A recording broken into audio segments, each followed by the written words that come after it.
Working on a weekend like usual. Way off in the deep end like usual.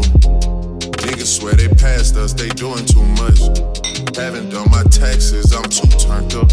Alright YouTube, I'm giving content that's gonna make you a millionaire. So please like and subscribe on the video so I can bump up in the YouTube algorithm and start making some money. But I got my really good buddy Max here. Max ended up buying his first house, no money down. Or I think $1,000 buying I think at the end of the day we were looking just over $1,000 down. $1,000 down. So, like, Max, how did you? Let's go step by step and talk about your experience. So, give me like the background and like how you even thought of buying your first house, because most people just think that it's not even attainable. I mean, tell me how far back you want me to go. Go back, you know. But essentially, I mean, I went to school in Philly, was renting, and realized that mortgage on a single family home is basically the price of renting.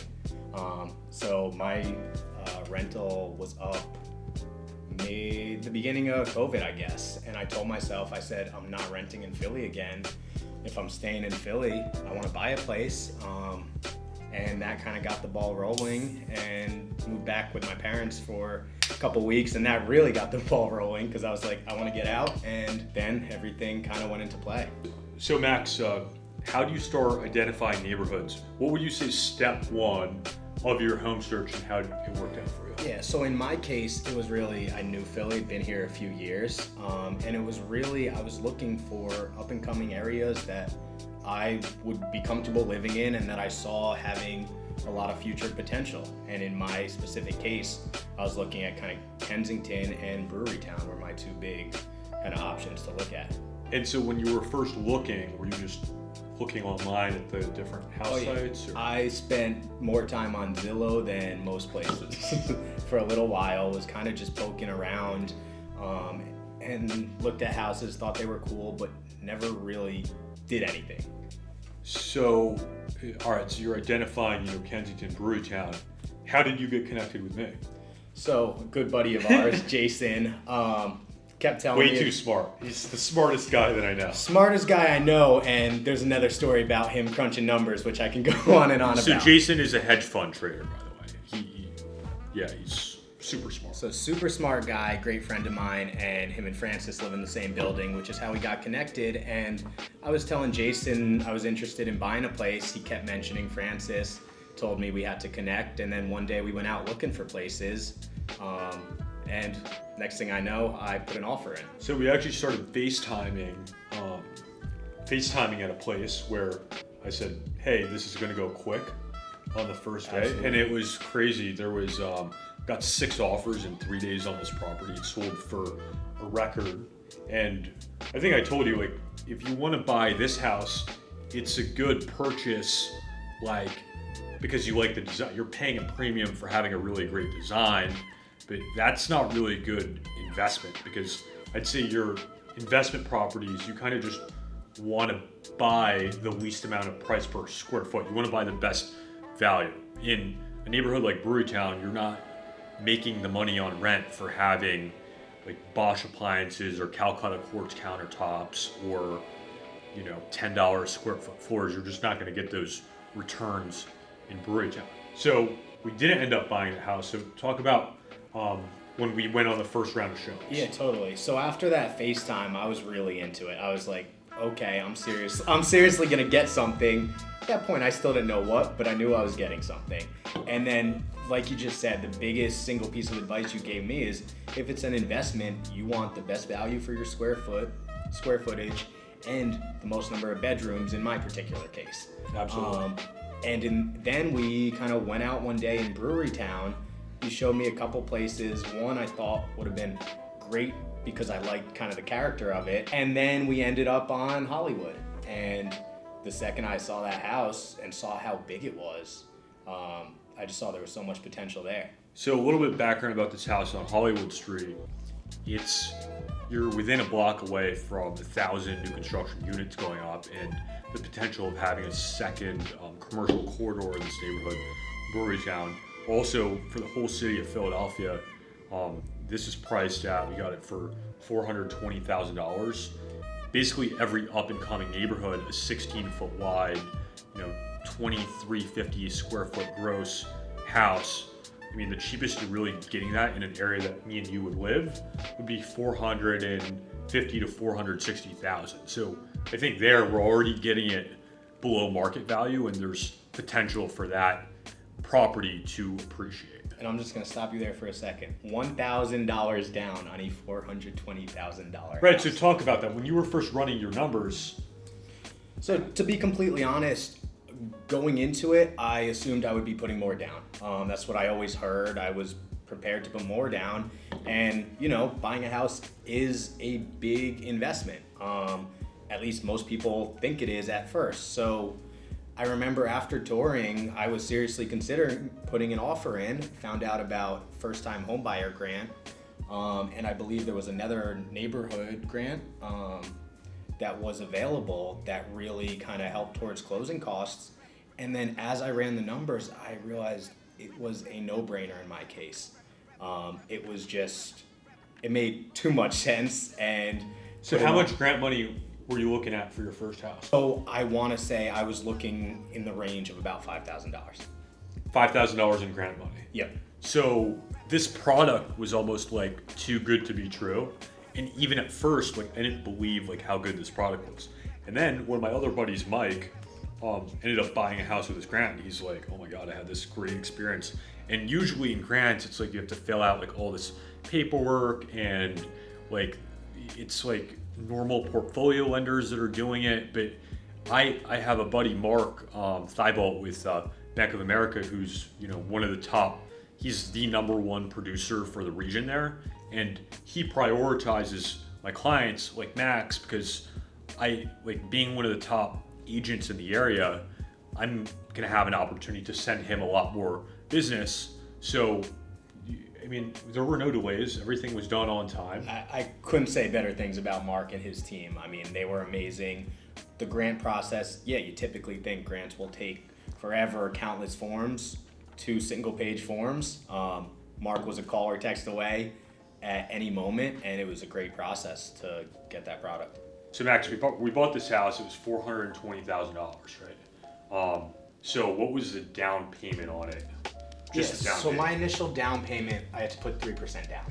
3% down, and then closing costs in Philadelphia are about 4%, right? Yep. So here, let's just put that on here. 3%. That's just what's that? 12,600. 12,900. At 420,000. Pretty sure it's 12,600. 12,600, perfect. And then, so closing costs are going to be 4%. So 16,800.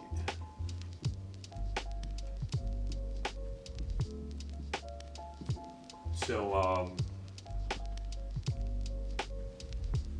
your total cash to close should have been $29,400, right? And then the grant money that you got was $17,000. Yep. So that is $12,400. And then we ended up getting a 3% seller's assist. So 3% is $12,600. Oh shit, so we actually bought this house no money down, but no money down. Literally no money down. Whatever. There were a few fees that made up $1,000, but essentially I got a house with no money down. So what's your monthly payment on the house? So my monthly payment is $1,956. $1,956 is your all-in monthly payment. So do you know what the principal and interest is on that? Correct, about $1,856. $1,850. Okay, and then what's your home? What's your homeowner's? So homeowners is 78, and then taxes is the difference. And then because we bought a new construction with a 10-year abatement, taxes are going to be, right now they're underwritten for $30 a month. They're probably going to go up to $100 a month, but whatever. Your all-in monthly payment is $1,956. So your house is a 4-bedroom, What are you renting out the rooms for? Absolutely. So it's a 4-bedroom. I'm renting out 3 of the bedrooms to some buddies of mine, bringing in $2,400. So Okay. $800 a bedroom. So monthly rent.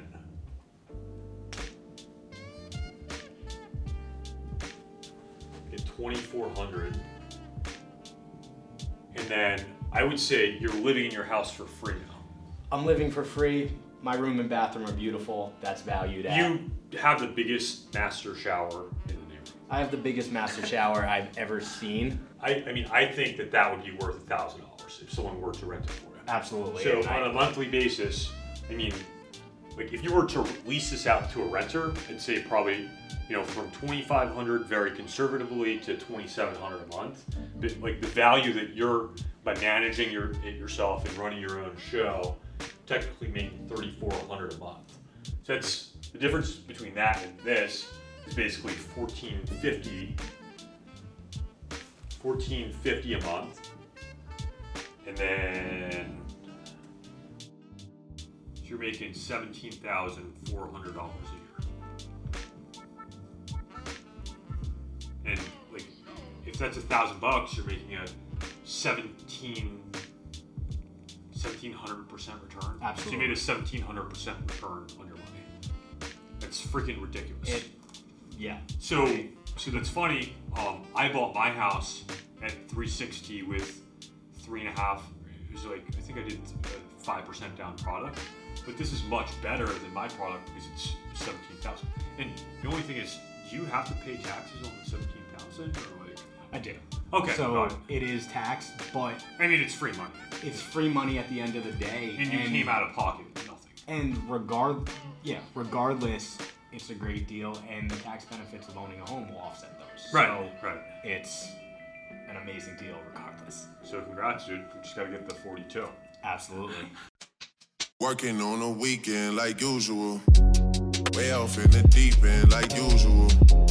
Niggas swear they passed us, they doing too much. Haven't done my taxes, I'm too turned up. Virgil got a paddock on my wrist going nuts. Niggas caught me slipping once I pay, so what? Someone hit your block up, I tell you if it was us. Man, a house in Rosewood, this shit too plush. Say my day's a number, but I keep waking up. No, you see my... So Max, you're done the buying process. What would you say is a value that how did I add value to the transaction being your real estate agent? I guess it's kind of tougher to say because it's your first house, but in what way did I add value to the transaction? I mean, every way. Part of it with my first house, I knew what I wanted to do. I knew the end goal. I didn't know how to get there. And every step of the way, you connected me with the right people. You just made it as seamless as possible and got me what I still think is an unreal deal. So wouldn't have gotten any of it without you. Thanks, bro.